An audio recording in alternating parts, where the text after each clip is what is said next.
দাঁড়ান ইমাম সাহেব, আপনি কই যাচ্ছেন? সভাপতি সাহেব, আজ কয়েকদিন ধরেই আজান দিতে সমস্যা হচ্ছে, তাই মাইকটা একটু চেক দিতে যাচ্ছি। মনে হয় মসজিদের মাইকেই সমস্যা। আপনার আর এই মসজিদে ইমামতি করতে হবে না, আমরা নতুন ইমাম দেখব। আপনি বিদায় হন। কেন সভাপতি সাহেব?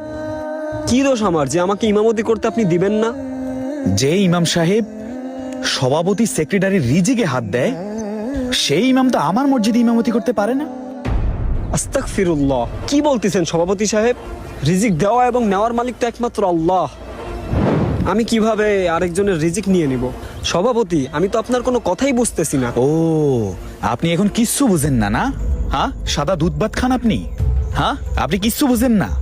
আপনি গত জুমায় কি বললেন মনে নাই? সব ভুলে গেছেন আপনি? শোনেন ইমাম সাহেব, আপনি ইমাম বলে বাইচা গেছেন, নইলে কিন্তু আমি আপনার গায়ে হাত দিতাম। আপনাকে আমি অনেক বুঝাইছি যে আমাদের সমাজ নিয়ে আপনার কোনো কিছু বলার দরকার নাই, আমরা যা বলবো তা। আপনাকে আমি ওই দিন বলছি যে যৌতুক নিয়ে কোনো কথা বলবেন না। আরে একটা লোক তার মেয়ের জামাইকে একটা বাইক দিতে চাচ্ছে, হ্যাঁ 2 লক্ষ টাকা দিচ্ছে, আপনি সেটাকে যৌতুক হিসেবে কিভাবে বিবেচনা করলেন? হ্যাঁ, আপনি জিনিসটা তো বলতে পারতেন যে মেয়ের জামাইকে দিচ্ছে মেয়ের সুখের জন্য, জিনিসটা তো এভাবে চালাই দিতে পারতেন। আপনি কেন সেখানে যৌতুক টানলেন? হ্যাঁ, আপনার কোনো খাদ্যে কাজ, আপনাদের মতো কিছু ইমামের কারণে আজকে আমাদের সমাজের এই অবস্থা। অতএব দরকার নাই, বহুত হয়েছে, আপনি যান, বিদায় হন। নতুন ইমাম দেখবো। আপনি ভাবতেছেন যে মাসের মাঝখানে এখন ইমাম কই পাবো? আমি কিন্তু সূরা কেরাত কম জানি না, যদিও একটু অশুদ্ধ হয় ঠিক হয়ে যাবে এমনি। আমি কিন্তু নামাজ পড়াতে পারবো, তবু আপনার মতো ইমাম আমাদের মসজিদ দরকার নেই। যে ইমামের কারণে আমার সুদের কারবারের সমস্যা হয়, আমার ব্যবসা বাণিজ্যের সমস্যা হয়, আমার ইনকামের সমস্যা হয়। এবারে বুঝতে পারছেন তো আপনাকে কেন আমাদের মসজিদের দরকার নাই? হক কথা বলি বলে। ঠিক আছে, দেখেন শুনেন, আপনাকে আর আমরা রাখবো না, ঠিক আছে? আল্লাহর হস্তে আপনি বিদায় হন। আর যদি কেউ জিজ্ঞেস করে যে আপনি কেন চলে যাচ্ছেন, আপনি বলবেন যে আমার নিজেরই ভালো লাগে না, আমি অন্য জায়গায় ইমামতির দায়িত্ব পেয়েছি।